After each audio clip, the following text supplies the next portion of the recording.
안녕하십니까. 손에 잡히는 경제 플러스 박정호입니다. 호주가 향후 가장 주목해야 할 나라로 급부상하고 있습니다. 풍부한 광물 자원 덕분인데요. 최근 중국이 갈륨과 게르마늄 같은 광물을 수출 제한하면서 국내 기업들이 호주에 서둘러 진출하고 있습니다. 이미 핵심 광물 확보가 관건인 배터리 업계의 경쟁이 치열할 정도입니다. 호주 역시 자국의 핵심 광물 자원에 대한 수요가 늘어나면서 해외 기업 유치에 적극적으로 나서고 있는데요. 그렇다면 호주에는 어떤 자원이 얼마나 많을까요?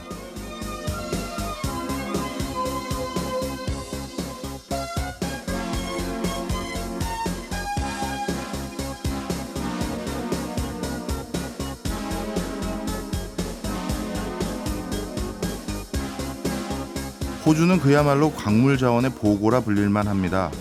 갈탄, 납, 니켈, 아연, 우라늄 매장량이 세계 최대 규모고요. 주요 광물 중에 매장량 세계 1위 광물만 해도 10개에 달합니다. 뿐만 아니라 구리, 금, 은의 매장량은 세계 2위고 공업용 다이아몬드는 세계 3위의 매장량을 보이고 있습니다. 호주의 광물에 주목해야 할 이유는 더 있습니다. 우리나라가 꼭 필요한 자원을 특히 많이 가지고 있는 나라이기 때문입니다. 실제로 우리나라의 6대 전략 광물 중 우라늄, 아연, 니켈의 세계 최대 보유국이고 동은 세계 2위, 그리고 유연탄과 철은 세계 5위의 보유국입니다. 이처럼 중요한 호주에 대해선 잠시 후 더 자세히 알아보고요. 8월 16일 수요일 박정호의 손에 잡히는 경제 플러스 광고 듣고 시작합니다. 한나라의 경제 현안을 분석하고 미래를 가늠해보는 돌아온 역시나 박정호. 오늘도 저 아나운서 오수근이 묻고 박정호 교수님이 답합니다. 안녕하세요. 예, 안녕하세요. 오프닝에서 말씀하신 호주. 네. 오늘 호주의 광물 자원을 좀 알아볼 생각이신가 봐요? 예, 맞습니다.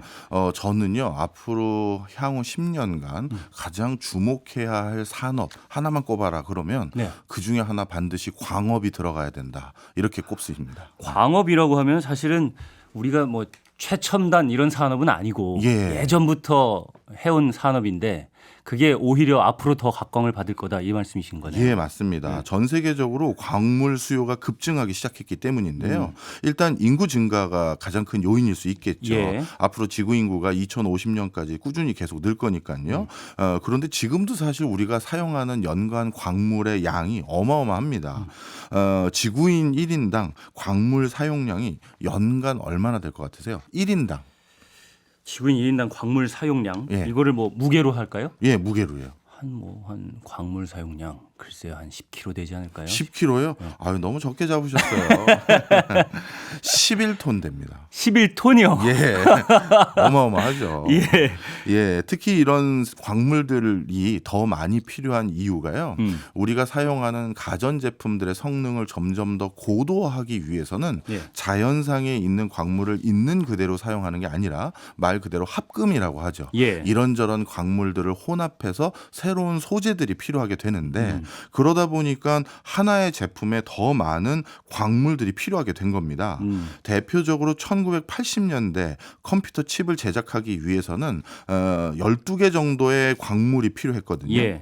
그런데 현재는 이 컴퓨터 칩을 만드는 데 들어간 광물 자원이 한 60종이 넘어요. 그만큼 고사양의 성능을 구현하기 위해서는 새로운 광물들을 많이 혼합해서 섞어서 섞다 보니까 이렇게 많은 광물이 추가적으로 필요하게 됐다. 이렇게 보시면 되겠습니다. 그러니까 말씀하신 대로 컴퓨터 칩 같은 경우에 성능을 높이기 위해서 이런저런 시도를 하다 보니까 광물의 종류도 많아지고 양도 더 많아진 그러니까 그 필요가 더 많아졌다. 이런 말씀을 하신 거고요. 그럼 오늘은 호주의 광물 자원에 대해서 일단 알아볼 텐데 호주가 뭐 히토류나 리튬이 많다 이런 얘기는 뉴스를 통해서 제가 뭐 얘기도 한 적이 있는 것 같아요. 근데 얼마나 많이 매장돼 있는 건지 이 부분에 대해서 좀 궁금하거든요. 호주의 산업과학자원부 산하에 핵심 광물 사업국이라는 곳이 있습니다. 뭐 사무국이라고도 번역하는데요. 핵심 여기서 이제 발간한 보고서가 하나 있는데 핵심 광물 전략 2023부터 2030이라는 올해부터 8년간이네요. 그렇죠. 어떻게 보면 자신들의 광물을 어떻게 개발할지에 대한 중장기 계획을 수립한 것인데요. 여기에 본인들이 앞으로 중점 관리하고 육성 육성해야 될 핵심 광물을 그 이전 연도에 이 보고서가 발간됐었을 때는 24종류를 본인들이 제시했는데 2종류가 추가돼서 26종류를 본인들이 핵심 광물 자원으로 분류하기 시작했습니다. 예. 이번에 추가로 2개가 더 늘어난 게 고순도 알루미나하고요. 예. 규소 이 2개가 추가됐는데요. 딱 규소 하면 어디에 쓰이는지 대충 가보시죠. 규소는 뭐 반도체죠. 맞습니다. 예. 바로 알루미늄 같은 경우에도 저는 굉장히 연관이 있어요. 어디? 알루미늄 합금이 항공우주에 많이 쓰이거든요. 네. 맞습니다. 항공우주 또 박사시죠. 네. 아니, 박사 아닙니다. 하여튼 그래서 이런 요소들이 많은 미래 신산업에 사용되기 시작하는데요. 이 핵심 광물들이 이렇게 미래 신산업에 많이 필요하게 됐고 이게 본인들이 많을 것 같으니까 이걸 관리하고 육성하자라고 이 보고서에 담긴 내용입니다. 그러면은 26개 광물이라고 말씀하셨는데 그중에서 특히 주목할 만한 광물은 또 뭐가 있을까요? 네, 이게 특히 주목이 아니라 호주에 있는 모든 광물을 주목해야 될 정도다라는 생각이 이 보고서를 읽으면서 들었는데요. 네. 일단 호주의 광물 전략의 특이한 점 2가지를 제가 딱 말씀드리면 진짜 호주구나라는 생각 쉽게 가지실 수 있을 것 같은데요. 먼저 첫째로는요. 호주 스스로 본인들이 어떤 광물 자원을 얼마나 가지고 있는지를 모릅니다. 네. 감 오시죠? 보고서에 보면요. 너무 많아서 그럴 수도 있고. 그렇죠.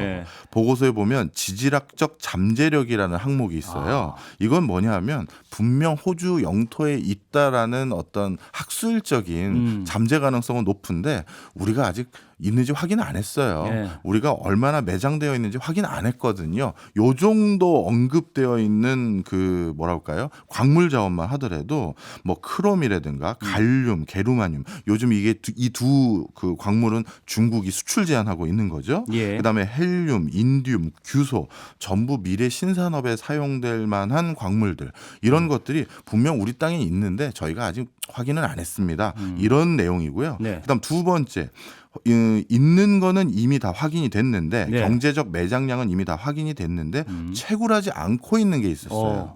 고순도 알루미나 그다음에 흑연, 백금족 원소, 그다음에 뭐 탈탄륨, 바나듐 이런 것들 이런 것들도 이미 어마어마한 고부가가치 광물인데 본인들이 있는 거 아는데도 캐지도 않고 있었던 거죠. 미국 같은 경우에도 석유가 그 나라 땅에 많이 매장돼 있다고 하는데 뭐 적극적으로 채굴하지 않는 그런 얘기도 들었는데 그런 이유도 있겠고 여러 이유가 있겠죠. 어쨌든 여러 가지 이 광물들은 어디에 주로 사용되는지부터 살펴보면 좋을 것 같은데요. 네, 우리가 사실 대화 중에 어느 정도 힌트를 드렸죠. 예를 들어서 알루미늄이나 구리, 철, 니켈 같은 경우는요, 전기 자동차, 미사일, 우주선, 인공위성, 항공 우주 분야에서 열 전도율을 높이기 위해서 흔히 혼합하는 대표적인 광물입니다. 베릴륨 같은 경우에는 한 2-3%만 넣으면 강도나 아니면은 마모성 이런 부분에서 엄청나게 6-7배로 높아지는 경우가 생겨요. 그러니까 합금이 조금만 첨가를 해도 성질이 확확 변하기 때문에 이런 물질들은 특히나 이제 주목을 하는 물질인데 베릴륨 같은 경우에는 독성이 있어가지고요. 굉장히 취급하기가 어려운 또 광물이라고 합니다. 그리고 좀 전에 말씀드렸던 갈륨, 그다음에 게르마늄, 인듐, 규소는 모두 반도체 생산에 꼭 필요한 광물들이고요. 그다음에 비스무트 화합물 같은 경우는 화장품과 의료 처치에 사용되는 물질입니다. 전부 그냥 신산업인 거죠. 근데 어쨌든 아까도 말씀하셨지만 전 세계에 이제 예를 들면 후진국이라고 해야 될까요? 아직 개발이 다 되지 않은 나라들은 스마트폰 같은 거 사용을 안 할 거 아니에요. 근데 전체적으로 세계가 이제 개발이 되기 시작하면 개발도상국과 후진국들에서 스마트폰을 다 인구 한 명씩 사용하기 시작하면 엄청난 광물의 양이 필요할 거고 그러니까 앞으로 더 당연히 많이 필요하겠다 이런 생각은 들긴 들어요. 그런데 호주가 이렇게 광물을 자기 나라에 많이 가지고 있었다면 지금까지 왜 채굴을 하지 않고 개발을 하지 않았을까? 궁금하거든요. 일단 광업은 가장 대표적인 규모의 경제를 달성해야지만 효과를 발휘하는 산업입니다. 그러니까 쉽게 얘기해서 소수의 우리 광물 캐면 조금 사줄 수 있는 사람들 있지 않을까라고 광물을 개발하면 그걸 팔 수가 없어요. 대표적으로 어마어마한 초대형 설비 투자를 하고 그렇죠. 아니면 엄청나게 저렴한 인건비를 활용해서 아주 저렴하게 광물을 생산하고 있는 몇 개의 광구에서 다른 말로 하면 몇 개의 광물을 캐고 있는 국가들이라고 할 수 있죠. 예. 그 국가들이 거의 전 세계 광물 수요의 과반 이상을 전부 다 납품을 해버리거든요. 예. 예를 들면은 중국일까요? 그렇죠. 중국이 뭐 위구르 지역에 있는 저임금 근로자들을 활용하고 네. 이런 것들을 통해서 워낙 싸게 대규모로 공급을 하다 보니까 다른 나라에서 채굴을 한 광물은 가격 경쟁력이 떨어지는 거예요. 예. 그러다 보니까 호주가 갑자기 많은 광물 수요를 본인들이 확보할 수 있다라는 확신도 없는 상태에서 이런 물건들을 채굴하기에는 좀 어려움이 있을 게 분명하고요. 그다음 또 한 가지는 예. 광물은 대표적인 환경 오염을 유발하는 산업입니다. 예. 뭔가 땅에서 뭘 채굴한다라는 건 지상에서 사는 동물, 땅 밑에서 사는 동물 등 다양한 식생을 우리가 해치게 될 수밖에 그렇죠. 없겠죠. 네. 그러다 보니까 그리고 아까 말씀드린 것처럼 광물들 중에서는 사실 독성이 있는 것들도 너무 많고요. 맞아요. 바로 이런 이유들로 인해서 가능하면 호주와 같이 자연 환경을 보호하려고 노력하는 국가들은 웬만하면 채굴하려고 안 하는 그런 목소리가 많습니다. 이게 제가 예전에 다큐멘터리 어딘가에서 봤는데 광물을 이제 정제하거나 분리하거나 추출하는 과정이 네. 그 과정에서도 독성 물질이 나오고 그렇죠. 그 과정에서 어쨌든 싼 노동력 아까 말씀하셨는데 예. 독성 물질이 나오고 환경에 안 좋고 사람의 인체에도 안 좋기 때문에 그거를 노동을 시키려면 돈이 많이 드는 거예요. 예. 사람들이 안 오는 직업이니까. 그래서 싼 가격에 그렇게 인력을 쓰고 이런 광물들을 추출해내고 정제하고 분리하는 이 과정에서 노동 착취 문제도 굉장히 크게 대두되고 있다고 하더라고요. 그러니까 예, 맞습니다. 이런 전반적인 환경 오염이나 노동 집약적인 산업이라는 이유, 또 노동 착취의 문제 이런 것들이 어쨌든 호주가 개발을 하지 않는 이유가 됐었던 거네요. 네, 맞습니다. 예. 그러면은 이런 이유가 있는데 앞으로 2023에서 2030이라고 말씀하셨나요? 핵심 광물 전략. 예. 이걸 통해서 광물 자원을 개발하겠다 이렇게 발표하는 이유가 또 있을 것 같은데요. 네, 방금 말씀드렸던 그 보고서 서문에 그 이유가 명확히 나와 있는데요. 네. 뭐라고 적혀 있냐면 강력하고 안전한 국제 파트너십을 통해 다양하고 탄력적이며 지속 가능한 공급망을 제공하기 위함이다. 이렇게 표시되어 있습니다. 쉽게 말해 미중 갈등으로 인해서 미국과 가까운 국가 또는 미국이 중심으로 삼고 있는 산업의 원만한 자원 공급 역할을 스스로 자임한 거예요. 사실 미국도 핵심 광물 자원이라고 해서 분류해서 본인들이 이 광물 자원을 어떻게 확보해야 되느냐라고 하면서 노심초사하면서 광물 자원 확보를 모니터하는 종류가 있습니다. 그게 예전에는 35종류 정도 됐는데요. 최근에는 이걸 50종으로 늘렸습니다. 이 50종의 자원을 우리가 국제적으로 원만하게 수급해 오는 것이 우리 미국이 지속적으로 유지하고 또 산업을 발달시키는데 무엇보다 중요하다라고 판단하고 있는 게 미국의 입장인데요. 예. 그런데 기존의 이 35종으로 미국이 가장 중요한 광물 자원이라고 분류한 것들 중에는요. 최대 산지가 중국인 광물이 무려 19종이고요. 예. 미국의 수입국 1위가 중국인 그 광물 자원이 14종입니다. 그러니까 거의 대부분 중국에 의존하고 있었던 구조죠. 그러면은 어쨌든 미중 갈등이라는 이 국제 정세 속에 호주는 미국의 우방이기 때문에 예. 미국이 어쨌든 그런 중국의 광물 같은 것들을 수입하지 못하게 될 경우를 대비해서 호주는 어쨌든 우방국들의 수출을 하고 보급을 하고 그러면서 산업들이 계속 유지될 수 있게끔 하는 그 국가적인 전략을 하나 마련했다 이렇게 볼 수도 있는 거겠네요. 네, 맞습니다. 사실 많은 분들이 미중 간의 갈등을 기술 관점에서 보시려는 분들이 많아요. 뭐 반도체라든가 인공지능이라든가 뭐 이런 뭐 양자 컴퓨팅 예. 이런 것들에 대해서 미국과 중국이 향후 누가 기술 우위에 놓여져 있는지를 두고 첨예하게 지금 경쟁한다 이렇게 보시는 분들이 있죠. 우리 저번에 말씀하신 해주셨던 AI 쪽에서도 맞습니다. 네. 예. 그런데 그 관점이 아예 틀렸다는 건 아니고요. 예. 그런데 정작 이런 그 국가 전략이라고 해야 될까요? 국가의 경영 뭐 전술 이런 것들을 구현하는 사람들 입장에서는 기술보다는 자원 확보에 훨씬 더 관심도가 큽니다. 아, 오히려 미중의 이렇게 패권을 주도해야 되는 예. 그 상황을 지켜볼 때 예. 기술 간의 경쟁이 아니라 자원 간의 경쟁이 될 거다라고 예. 본단 말이죠. 예, 그 이유가 있습니다. 예. 사실 기술이라는 건요. 만약에 이런 추세가 계속돼서 중국도 별도의 기술 체계를 구축하게 되고 미국도 별도의 구축 체계를 구축하게 되면 예. 그 중에서 어느 우수한 기술이 전 세계를 휩쓸 거 아니에요. 그게 쉽지가 않다는 거죠. 기술이 두 개의 다른 종류의 기술이 있는데 그 두 기술 중에 어느 게 더 우월한지 어느 게 더 우월하지 않는지를 뭘로 판단하죠? 쉽지가 않은 거예요. 예. 우리 어렸을 때 음악 들었던 대표적인 매체인 CD 플레이어도 있고 카세트 테이프도 있는데 예. 둘 중에 어느 게 우월한 기술입니까? 우월하다고는 얘기를 못하겠지만 그렇죠. 어쨌든 시장을 지배하는 하나의 기술이 나오기는 하네요. 네. 네. 그런데 바로 그 관점에서 미국은 그 중국이 어떤 표준으로 제시할 여러 가지 기술들은 미국을 중심으로 한 서구 국가들이 모두 연합해서 그걸 표준으로 인정 안 해버리면 그 기술은 갈라파고스 기술이 돼서 점점 사장될 가능성이 많고 그렇죠. 그런 기술들이 점점 고부가가치 기술로 계속 개발이 못 되게 되는 가장 큰 원인은 국가의 경제적인 위상 또는 국민 소득이 주춤해지면 새로운 수요들이 폭발하지 못하게 될 수가 있잖아요. 그래서 그런 기술이라는 것은 그렇게 막을 수도 있다. 라고 보는 겁니다. 예. 그런 관점에서 기술이라는 건 오히려 나름대로의 체계로 그리고 또 이것도 또 중요해서 꼭 말씀드려야 되는데 중국이 별도의 기술을 이렇게 개발하게 되면요. 네. 중국은 미국과 달리 그 별도의 기술 말고 미국을 중심으로 한 다른 국가들이 표준으로 삼고 있는 그 기술도 같이 개발을 꼭 해야 돼요. 그렇죠. 수출을 하려면 어쩔 수 없는 거죠. 맞아요. 예. 미국은 수출을 안 해도 되는 나라지만 중국은 꼭 수출을 해야 됩니다.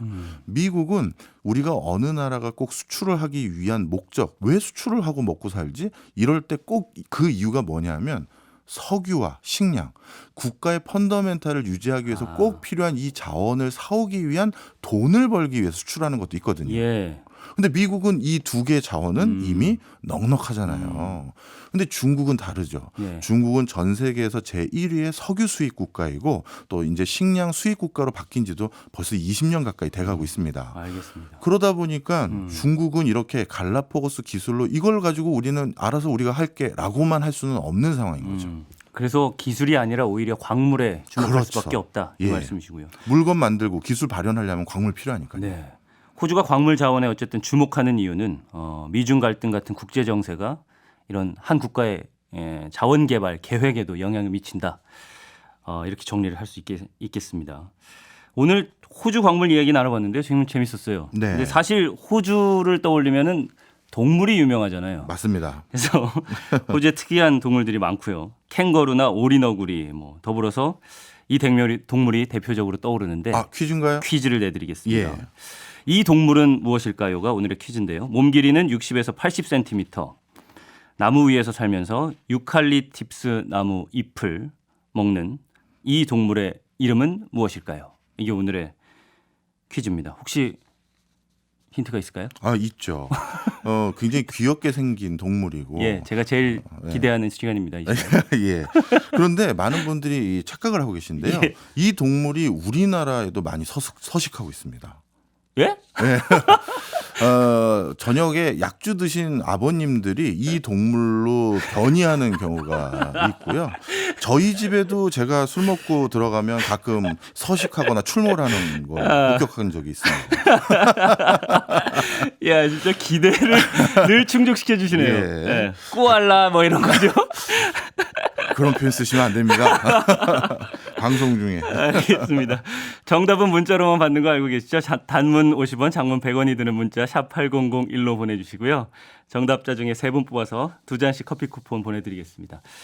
한 30초 정도 남은 것 같은데 예.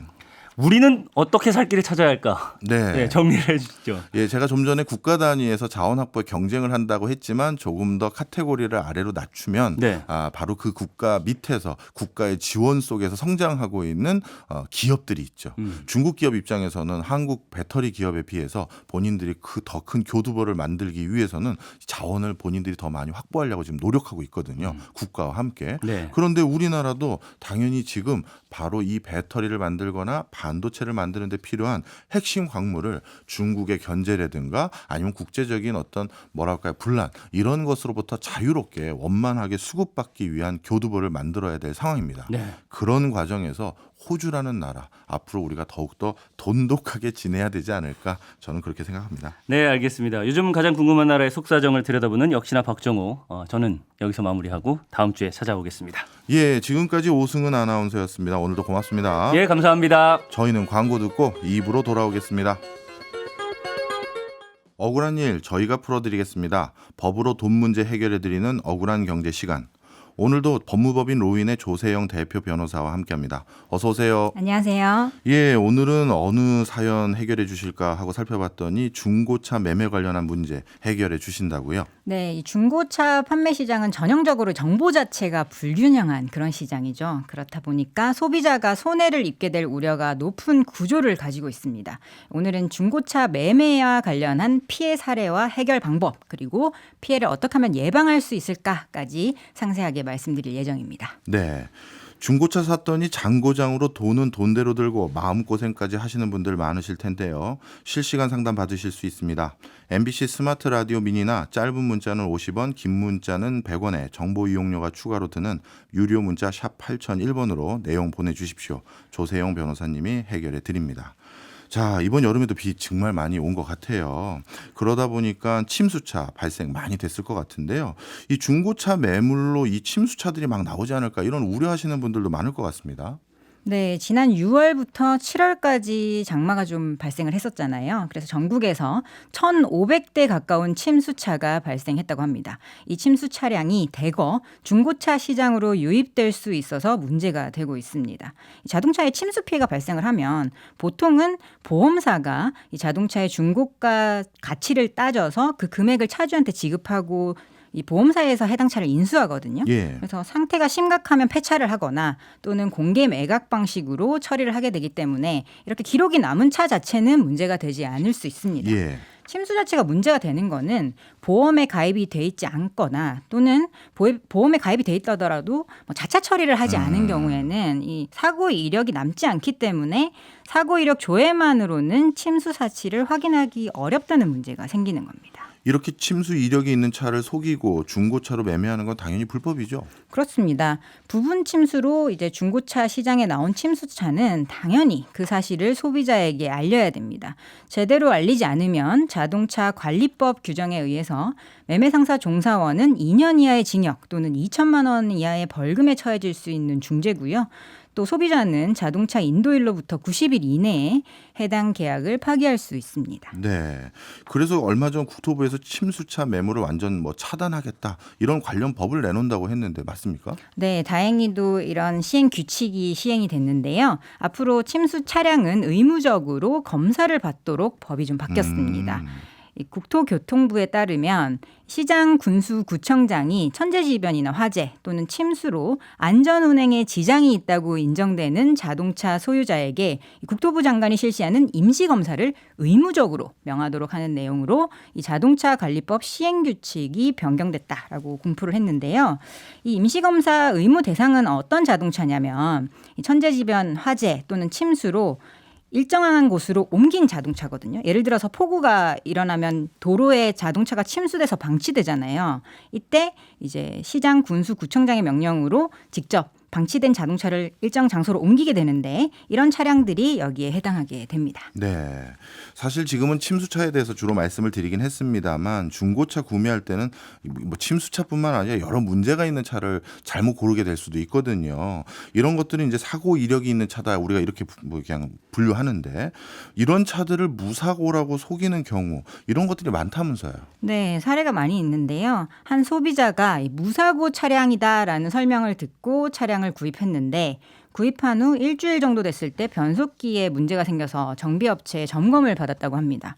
그런데 점검을 받는 과정 속에서 이전에 이미 큰 사고가 발생해서 엔진룸까지 수리했던 사실이 있었다라는 걸 확인하게 됐어요. 중고차 딜러에게 이게 무슨 일이냐, 무사고라고 하지 않았냐라고 항의를 하니까 자기도 사고 사실을 몰랐다라면서 책임을 회피했다고 합니다. 이런 일들이 자주 발생하고 있거든요. 예. 근데 법에 따르면 이 중고 자동차 중개업자는 중개하는 자동차의 사고 유무에 대해서 고객에게 명확하게 고지해야 될 책임이 있습니다. 차량을 판매하기 전에 자동차 관리법에 나와 있는 중고 자동차 성능 점검 기록부 양식에 따라서 차량 상태를 표시한 내용을 고객에게 고지를 하고 이걸 또 서면으로 교부까지 하도록 의무화되어 있는데요. 네. 따라서 소비자가 중고 자동차를 구입할 때 딜러로부터 이게 무사고 차량이다라고 설명들은 사정이 인정이 된다면 업체에서 몰랐다고 하더라도 당연히 손해배상을 요구할 수 있습니다. 30일 이내라면은 조건 없이 계약을 해지할 수 있고요. 아니라면 손해배상 청구도 가능합니다. 예. 손해배상의 범위는 소비자가 무사고라고 믿고 구매한 금액이 있잖아요. 예. 그리고 엔진룸을 수리한 차량이 가지는 시세가 있을 거잖아요. 예. 그 차액 정도를 손해배상으로 받으실 수가 있습니다. 예.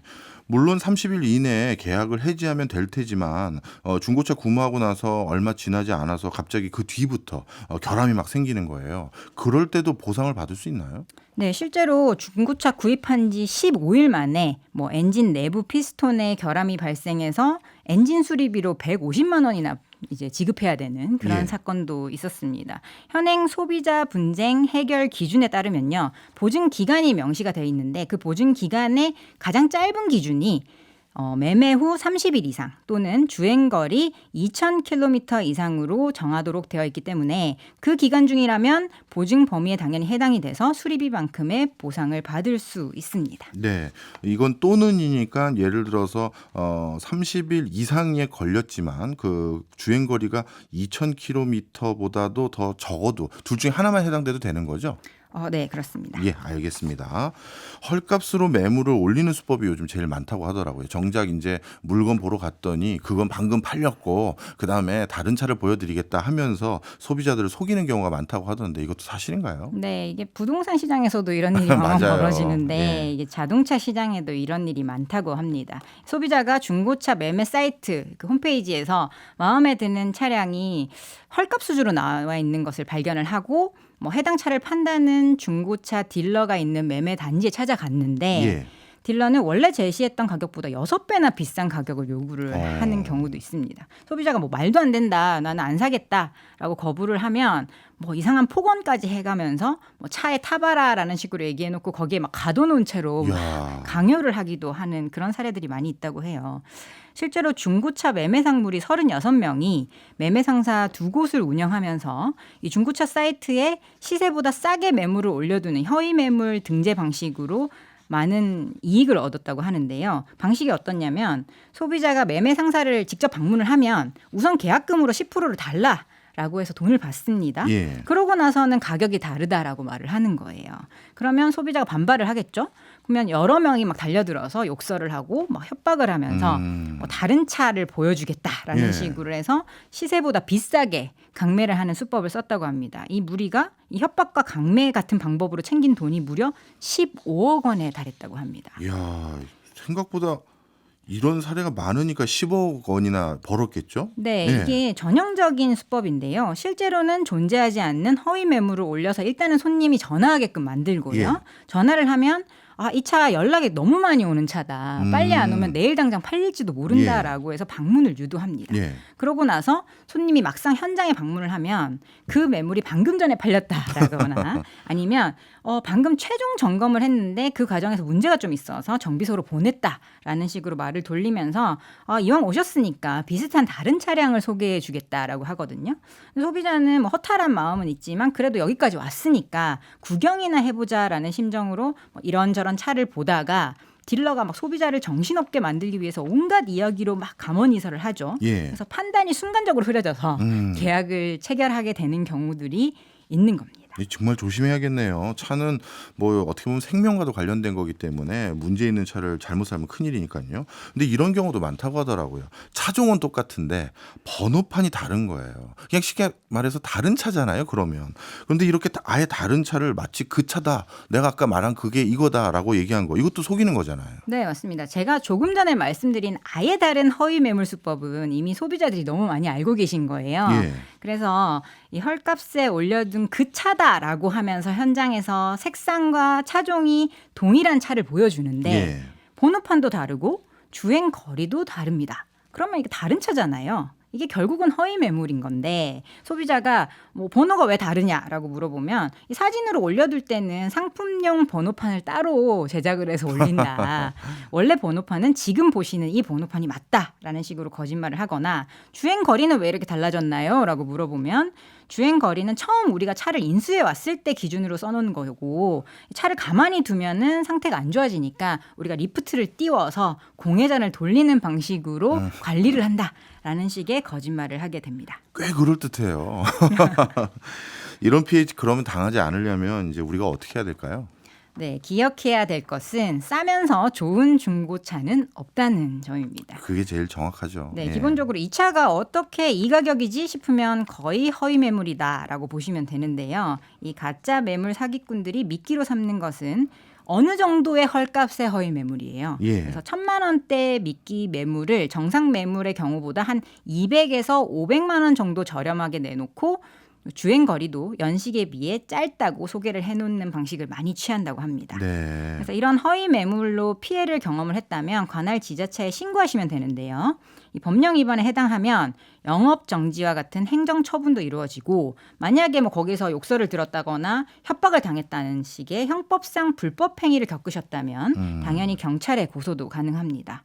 그리고 이 중고차 사이트 하단에 사업자 번호, 대표 이름 이런 걸 다 써두게 되어 있는데 네. 이런 기재가 없다면 허위 매물 사이트일 확률이 높아지고요. 또 전화로 상담한 사람과 현장에서 만나는 사람이 같아야 돼요. 예. 이 사람이 다르다면 허위 매물일 확률이 아주 높습니다. 그래서 중고차 사이트에 그 판매하는 딜러가 누구인지를 기재하도록 되어 있는데요. 이 번호로 걸면은 그 이름의 그 딜러가 전화를 받아야 되고요. 예. 그리고 만나서 거래를 할 때도 해당 딜러가 직접 나와야 되는 게 법 규정입니다. 예. 그래서 이런 피해를 좀 막기 위해서 뭐 자동차 브랜드에서 직접 판매하는 인증 중고차 판매처도 많이 이용을 하고 계세요. 예, 요즘 이런 거 많더라고요. 네, 브랜드 측에서 책임을 지고 정밀 검찰을 거쳐서 품질을 보증해 주기 때문에 좀 더 안전하고요. 또 직영 중고차 기업들도 있거든요. 예. 그러니까 뭐 매도자와 매수자를 중개해 주는 방식이 아니라 직접 매물을 회사에서 매입을 하고 그거를 검사를 거쳐서 상품화를 한 다음에 자기 이름으로 직영차를 판매하기 때문에 좀 더 믿음이 가는 편입니다. 네, 사후적으로 대응할 수 있는 방법들 좀 소개를 해주셨는데 예를 들어서 정말 그냥 싸다고 생각 들어서 괜찮다 생각이 들어서 찾아갔어요.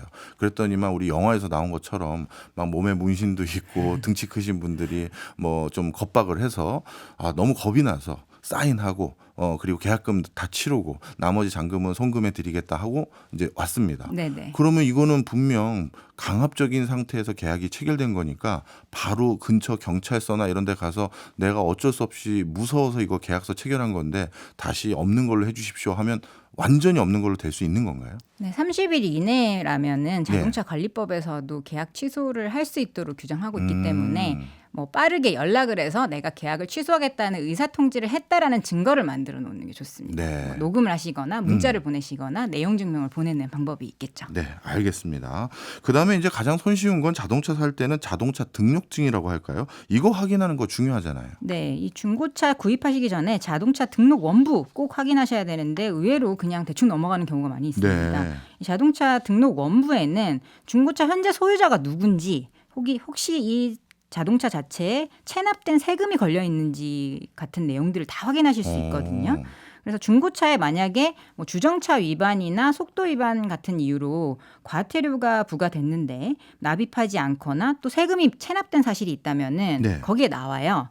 근데 이게 이걸 모르고 그냥 넘어가게 되면 차량 자체가 나중에 압류될 수도 있거든요. 그래서 미리 꼭 확인하시기 바랍니다. 예, 이것도 되게 중요하네요. 네, 자동차 등록 원부는 어디서 확인하실 수 있냐면 직접 찾아가시기 좋은 곳은 가까운 차량 등록 사무소에 방문하실 수도 있고요. 인터넷으로는 정부24 홈페이지나 자동차 민원 대국민 포털 홈페이지 이런 곳에서 확인하실 수 있습니다. 차량 등록 사무소에 방문하거나 정부 24시 홈페이지 그리고 자동차 민원 대국민 포털 홈페이지 여기서 보시면 된다고 말씀 주셨습니다. 사고 이력을 확인하려면 또 어떤 서류를 봐야 할까요? 네, 사고 사실 자체를 숨긴 경우에는 사실은 서류가 남지 않기 때문에 확인할 방법은 없지만 대부분 보험 처리를 한 경우라면 사고 이력이 남게 됩니다. 예. 그래서 자동차 민원 대국민 포털 홈페이지나 보험개발원 카히스토리 홈페이지에서 이 사고 이력 서류를 조회하실 수 있습니다. 네, 중고차는 역시 성능, 상태 점검이 제일 중요한데 이런 거 기록부라고 해야 될까요? 이런 것도 확인이 가능합니까? 네, 중고차 구입하시기 전에 꼭 확인하셔야 되는 서류 중에 하나가 바로 이 중고차 성능 상태 점검 기록부입니다.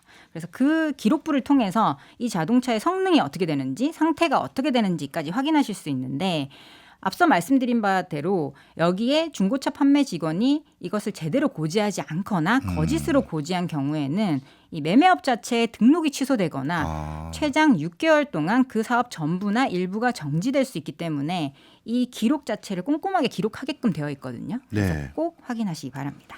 네, 실시간 질문 하나 들어와서 같이 한번 소개해 드리려고 합니다. 8959님께서 요새 중고차도 개인 간 직거래 시장이 활발한데요. 팔 때는 이상이 없었어요. 아마 본인이 판매자이신 것 같습니다. 그런데 한 달쯤 엔진 오일이 샌다, 변속기를 교체해야 된다, 환불하던가 수리비를 달라 이렇게 여러 가지 요구를 하고 있습니다. 저는 어떻게 대응해야 하나요? 판매자의 책임은 어디까지일까요? 라고 여쭤보셨습니다. 네, 개인 간 직거래하신 경우에도 주고받은 뭐 계약서라든지 그 성능 점검부 같은 걸 혹시나 주고받으셨다면 그 상태에 따른 책임만 지시면 될 것 같아요. 그리고 일반적인 민법상 손해배상 규정을 적용하면 될 것 같은데 예를 들어서 그 차량이 뭐 5년 이상 돼서 노후화가 많이 된 차량이라면 사실은 팔 때는 문제가 없었지만 언제든지 뭐 엔진 오일이라든지 변속기에 문제가 생길 수도 있잖아요. 그 정도 노후화된 차량이라면. 예. 그렇다면은 손해배상 책임이 없어질 수도 있는데 뭐 새 차, 거의 새 차에 가까운 1년 미만의 차량인데 문제가 생겼다. 그렇다면은 이 부분에 대해서 매매 담보 책임이란 게 발생할 수도 있습니다. 예. 그래서 그거는 어떤 상태인가에 따라서 책임 여부가 정해질 것으로 보입니다. 그렇군요. 결국 이렇게 말씀 주신 내용들 다 점검하고 다 살펴보고 샀는데 그래도 운이 나빴어요. 조심해서 샀는데도 그래도 문제가 생겼다. 그러면 어떻게 해야 될까요? 네, 만약에 이 자동차의 주행 거리, 뭐 사고나 침수 사실 같은 것이 계약 당시에 알게 된 것과 나중에 알게 된 게 달라진 경우에는 네. 뭐 자동차 받은 날로부터 30일 이내에 매매 계약 자체를 해지하고 매매 대금을 다 돌려받으실 수가 있습니다. 그래서 이 계약 해지를 주장하시면서 자동차는 이 중고차 매매업자에게 반환을 하셔야 되고요. 매매업자는 이 자동차를 반환받은과 동시에 이미 지급받은 매매 금액 전액을 자동차 매수인에게 반환하도록 규정이 돼 있거든요. 네. 만약에 판매업자 측에서 환불을 해주지 않는다. 그러면 한국소비자원 피해 구제 신청이나 민사소송을 통해서 환불받으실 수 있습니다. 알겠습니다. 오늘도 실제로 적용 가능한 사례들 알려주셔서 고맙습니다. 지금까지 조세영 변호사였습니다. 고맙습니다. 감사합니다. 지금 듣고 계신 노래는 블랙핑크의 셧다운입니다. 퀴즈 정답은 코알라고요. 커피 쿠폰 받으실 분들 3585님, 52502님, 1229님 이렇게 세 분입니다. 축하드립니다. 박종호의 손에 잡히는 경제 플러스는 내일 오전 11시 5분에 다시 찾아오겠습니다. 오늘도 고맙습니다.